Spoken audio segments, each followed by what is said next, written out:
सुबह जैसे ही खड़े होते हैं छींक आने स्टार्ट हो जाते हैं, 40 से 50 छींक आती हैं। कई तरह का इलाज ले चुके लेकिन कोई रिलीफ नहीं मिला है। इसका असली कारण क्या है, आखिर छींक आती क्यों है और कौन कौन से नेचुरल उपाय राहत आपको दे सकते हैं, कौन सी ऐसी हैबिट्स हैं, कौन से ऐसे नेचुरल तरीके हैं जिनकी मदद से आप बिना किसी मेडिसिन के अपनी प्रॉब्लम को ठीक कर सकते हैं। होम्योपैथी की 5 बेस्ट मेडिसिन समझेंगे। मैं डॉक्टर लोकेंद्र फ्रॉम ग्वालियर मध्य प्रदेश। आज की इस वीडियो में जो चीजें आपको बताने वाला हूं बहुत इंपॉर्टेंट हैं। अंत तक वीडियो को जरूर देखिए और जड़ से एलर्जी को अगर ठीक करना है तो ये वीडियो आपके लिए बहुत ही ज्यादा इंपॉर्टेंट है। सुबह ही जैसे ही आप खड़े होते हैं और छींक आना स्टार्ट हो जाती हैं, आखिर सुबह छींक आने के पीछे कारण क्या है? जैसे ही 5 से 8 बजे के बीच में छींक आपको आना स्टार्ट होती है तो आप कई तरह की एंटी एलर्जिक दवाइयां लेते हैं। इसके पीछे मुख्य 4 कारण होते हैं जिसकी वजह से आपकी एलर्जी कभी ठीक नहीं होती है और दवाइयां ले लेके आप थक जाते हैं लेकिन कोई रिलीफ आपको नहीं मिलता। सबसे पहला कारण होता है डस्ट माइट्स का। इसका मतलब ये है कि अगर आप ऐसे कांटेक्ट में हैं जो डस्ट माइट्स वहां पर अगर हैं और आप कितनी भी दवाइयां खाते रहिए आपकी बीमारी कभी ठीक नहीं होगी। इसका दूसरा कारण होता है परागकण यानी पॉलेंस। खासकर बसंत ऋतु में सुबह हवा बहुत ज्यादा चलती है। इस कंडीशन में परागकण जो होते हैं बहुत इजी तरीके से एक जगह से दूसरी जगह पहुंच जाते हैं। अगर आप ऐसे परागकणों के कांटेक्ट में आते हैं तो आपको एलर्जी ट्रिगर कर जाती है, बढ़ जाती है। ऐसा नहीं है कि सभी को होगा, ऐसा बिल्कुल भी नहीं है। जिनकी इम्यूनिटी कम होती है या जो बहुत ही ज्यादा एलर्जिक लोग होते हैं उनको ये बहुत इजी तरीके से अफेक्ट कर देती है। तीसरा कारण होता है तापमान का परिवर्तन। रात की ठंडक, सुबह की हल्की गर्म हवा नोज म्यूकोजा को संवेदनशील बनाती है यानी सेंसिटिव बनाती है, जिसकी वजह से आपको सुबह बहुत ज्यादा इरिटेशन होता है, छींक आना स्टार्ट होती है, आंखों से पानी बहता है, आंखें लाल हो जाती हैं, आंखों में जलन होती है और आप परेशान हो जाते हैं। कई मरीज ऐसे होते हैं जिनको सब्जी का छोंका लगने पर दिक्कत होती है। कई लोग ऐसे होते हैं जिनको जैसे ही धुआं के कांटेक्ट में जाते हैं उनको समस्या बढ़ जाती है और कई लोग ऐसे होते हैं जो किसी भी चीज के कांटेक्ट में नहीं आते फिर भी उनको इस तरह की समस्या होती है। चौथा कारण होता है एलर्जिक राइनाइटिस होना। अब ये एलर्जिक राइनाइटिस क्या है? इम्यून सिस्टम की ओवर रिएक्शन जिसे हम एलर्जी कहते हैं। यानी अगर आपको एलर्जिक राइनाइटिस है तो आप अपनी बीमारी को ठीक कर ही नहीं पाएंगे क्योंकि आप दवाइयां ले रहे होते हैं छींक को बंद करने की, जबकि प्रॉब्लम आपको एलर्जिक राइनाइटिस या किसी अन्य कारण से है। तो आपको सिम्टम का इलाज नहीं करना है, कारण को ढूंढना है और उससे कारण को हटा देना है और आपकी बीमारी ठीक हो सकती है। क्या यह केवल एक साधारण एलर्जी है या कुछ और है? क्या इससे डरने की जरूरत है? अगर ये लक्षण केवल टेम्परेरी है, महीने में एक आध बार आते हैं तो इट्स ओके। अगर ये हर समय छींक के जरिए आपको सुबह सुबह संकेत दे रहे हैं, नाक से पानी आना, तो मौसम बदलते ही समस्या स्टार्ट हो जाना, तो ये एलर्जिक राइनाइटिस हो सकता है। लंबे समय तक रहे तो ये साइनस या अस्थमा में बदल सकता है। अब आपने कई डॉक्टर्स को दिखाया होगा तो कई लोगों ने आपको बोला होगा फलाने डॉक्टर्स को दिखाइए, अच्छे डॉक्टर को दिखाइए। जब आप डॉक्टर के पास जाते हैं तो डॉक्टर कहते हैं कि आपको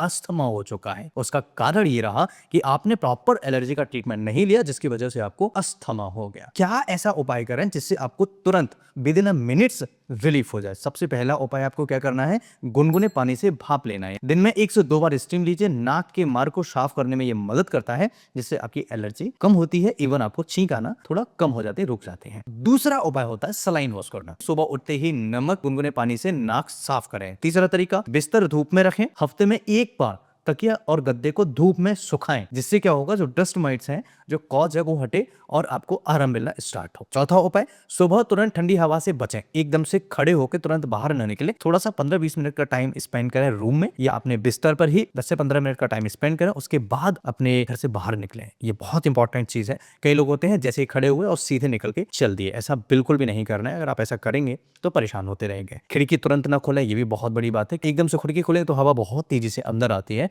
और आप डायरेक्ट आपका कांटेक्ट बाहर के एनवायरनमेंट से हो जाता है जिससे आपको समस्याएं बढ़ती हैं। पांचवा, हल्दी वाला दूध आप पी सकते हैं, लेकिन एक बात ध्यान रखिए, कई लोग ऐसे होते हैं जिनको दूध लेने से भी समस्या होती है।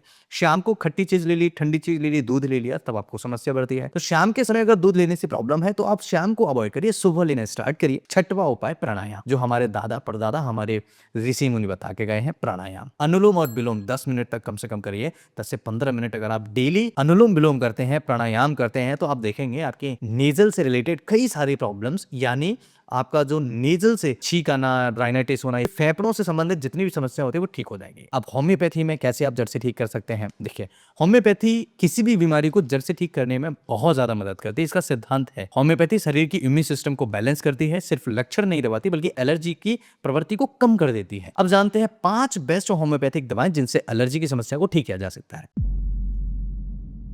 सबसे पहला medicine allium cepa. Allium cepa एक ऐसा मेडिसिन है जिसमें आपको अगर ये लक्षण देखने को मिले तब आप मरीज को दे सकते हैं। सबसे पहला लक्षण, नाक से पानी बहुत ज्यादा आता है। कई मरीज ऐसे होते हैं कि कहते हैं ना कि सर नल सा खुल गया है, ऐसा पानी आ रहा है। अगर ऐसी स्थिति है तो एलियम सीपा बहुत इफेक्टिव मेडिसिन है। दूसरा, आंखों में जलन होना, छींक लगातार आना और गर्म कमरे में बहुत ज्यादा सांसें बढ़ जाना, ये सिम्टम्स अगर हैं तो एलियम सीपा 30 पोटेंसी में दिन में 2 से 3 बार मरीज को दिया जा सकता है। 5 बूंद सुबह, दोपहर और शाम को मरीज को दिया जा सकता है। बहुत जल्दी रिलीफ मिलेगा और आप देखेंगे बहुत अच्छा आराम मिल रहा है। हमेशा ध्यान रखिए ये सिम्टम्स मिले तो ही मेडिसिन लेना है। दूसरा मेडिसिन साबाडिल्ला। साबाडिल्ला एलर्जी का सबसे बढ़िया मेडिसिन माना जाता है। अगर किसी मरीज को 20 से 30 लगातार छींक आती हो, फूलों की खुशबू से समस्या बढ़ जाती हो, एलर्जी बढ़ जाती हो, गले में बहुत ज्यादा खुजली होती हो, जिनको सुबह सुबह उठते ही छींक आने स्टार्ट होती है या फूलों के परागणों से दिक्कत होती है, ऐसे में साबाडिल्ला मेडिसिन को लिया जाता है तो काफी ज्यादा फायदा करता है। 30 पोटेंसी में 5 गुना सुबह शाम को मरीज को दिया जा सकता है। बहुत अच्छे तरीके से काम करता है। तीसरा मेडिसिन आर्सेनिक एल्बम। लक्षण क्या मिलेंगे? आर्सेनिक एल्बम एक अस्थमा की बहुत अच्छी मेडिसिन मानी जाती है, लेकिन एलर्जी के केसेस में बहुत अच्छा काम करती है। रात के समय अगर 1 से 3 बजे के बीच में समस्या बढ़ जाती हो, सांस फूलना, बहुत ज्यादा ब्रीथलेसनेस होना, ये समस्या अगर होती है तो आपको ये मेडिसिन बहुत अच्छा काम करेगी। बेचैनी होती हो, पानी कम मात्रा में लेकिन बार बार पीने जैसी इच्छा होती हो, तो आर्सेनिक एल्बम बहुत अच्छा मेडिसिन काम करती है। अगर एलर्जी के साथ कमजोरी भी महसूस होती है तो ये बहुत परफेक्ट मेडिसिन बैठती है। आर्सेनिक एल्बम 30 पोटेंसी में 5 बूंद में एक बार लेना चाहिए। इस मेडिसिन को ज्यादा उपयोग नहीं करना चाहिए। बहुत इफेक्टिव मेडिसिन है, लेकिन आर्सेनिक एल्बम मेडिसिन को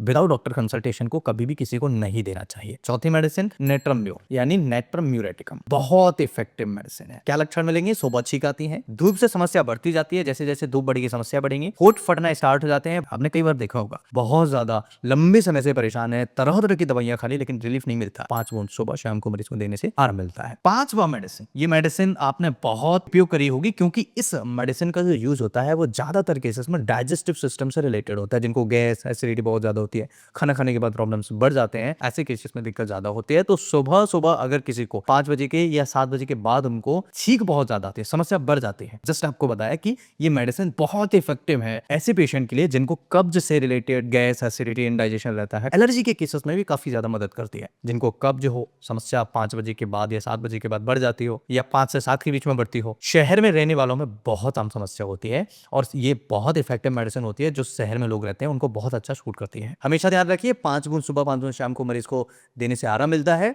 महत्वपूर्ण सावधानी क्या रखनी है? खुद से लंबे समय तक दवा नहीं लेना है। बार बार एलर्जी हो तो कॉन्स्टिट्यूशनल ट्रीटमेंट बहुत जरूरी होता है। अगर सांस खुलती है, सीटी जैसी आवाज आती है, सीने में जकड़न होती है, तुरंत डॉक्टर को दिखाएं। ये ब्रोंकाइटिस हो सकता है। क्या एलर्जी पूरी तरह से ठीक हो सकती है? सबका सवाल है। जिनको भी एलर्जी होती है उनको सबका यही सवाल है कि क्या एलर्जी को जड़ से ठीक किया जा सकता है? यस, जड़ से एलर्जी को ठीक किया जा सकता है अगर डॉक्टर के साथ पेशेंट भी मदद करे अपने आप को। कैसे? ट्रिगर पहचाने। ट्रिगर क्या है? यानी कि अगर आपको डस्ट माइट के कॉन्टेक्स्ट में दिक्कत होती है तो उसको हटाने की कोशिश करिए। परागकणों से दिक्कत है तो उसको पहचानने की कोशिश करिए, दूर करिए उसे। अगर आपको कोई चीज खाने पीने से प्रॉब्लम तो उसे बंद करिए। ट्रिगर पहचानना है, इम्यून सिस्टम को मजबूत करना है। जैसे जैसे इम्यून सिस्टम मजबूत होगा आपकी प्रॉब्लम ठीक होना स्टार्ट हो जाएगी। नियमित इलाज लें। 1 महीने की मेडिसिन ले लिया, फिर मेडिसिन बंद कर दिया, फिर 2 महीने के लिए ली, फिर 3 महीने बंद कर दिया, ऐसे आप किसी भी बीमारी को ठीक नहीं कर सकते। अगर आपको परमानेंटली वास्तव में ठीक करना है तो आपको हमेशा कंटिन्यूएशन में प्रॉपर ट्रीटमेंट लेना चाहिए और प्रॉपर ट्रीटमेंट से ही आपकी प्रॉब्लम ठीक की जा सकती है। जब तक आप ट्रिगर नहीं पहचानेंगे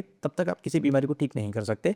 कारण समझना बहुत जरूरी है। अगर घर में नल लगा हुआ है, अगर वहां से पानी लीकेज हो रहा है, आपकी दीवार पर पता लग रहा है कि दीवार गीली हो रही है, भीग रही है, मॉइस्चर आ रहा है, तो आपको ये ढूंढना पड़ेगा कि एग्जैक्टली वो पाइप लीकेज हो कहां से रहा है। तो ऐसा नहीं है जहां दीवार पर पानी दिख रहा है वहीं से आप केवल उस पर टेम्परेरी कुछ ना कुछ करते रहिए। नहीं, आपको परमानेंट इलाज क्या करना है कि उस लीकेज को ढूंढना है जहां से पानी लीकेज हो रहा है। तो एग्जैक्टली हमें एलर्जी के केसेस में यही करना है कि जिस वजह से आपको एलर्जी है उसे हमें ढूंढना है। अगर आपने ये ढूंढ लिया तो पक्का आप अपनी बीमारी को ठीक कर पाएंगे। होम्योपैथी में 3 से 6 महीने के अंदर अच्छा सुधार संभव है। मेडिसिन की मदद से एलर्जी को ठीक किया जा सकता है। अगर आपको या आपके बच्चों को सुबह 30 से 40 छींक आती है तो इसे नजरअंदाज करने की कोशिश मत करिए। ये शरीर का संकेत है, इम्यून सिस्टम वीक है और आपको कोई बड़ी बीमारी लंग्स से रिलेटेड या यानी अस्थमा, ब्रोंकाइटिस जैसी समस्याएं, ब्रोंकियल अस्थमा जैसी समस्याएं परमानेंट हो सकती हैं, जिसका इलाज आप लंबे समय तक लेते रहेंगे लेकिन कोई आपको आराम नहीं मिलेगा। वीडियो पसंद आए तो लाइक करें, ऐसे ही हेल्थ वीडियोस के लिए चैनल को सब्सक्राइब करें और कमेंट में लिखें। ऐसे वीडियोस बहुत ज्यादा इफेक्टिव होते हैं। अपने फीडबैक जरूर मुझे साझा करें। अगर आप मुझसे कांटेक्ट करना चाहते हैं दिए हुए नंबर पर क्लिक कर सकते हैं। अगर आप इससे संबंधित कोई और जानकारी चाहते हैं तो आप मुझे मेल कर सकते हैं। मैं फिर मिलूंगा इसी तरह के किसी नए और ट्रस्टेड वीडियो में। तब तक के लिए आप स्वस्थ रहिए, हमेशा मस्त रहिए और अपना को ख्याल रखिए,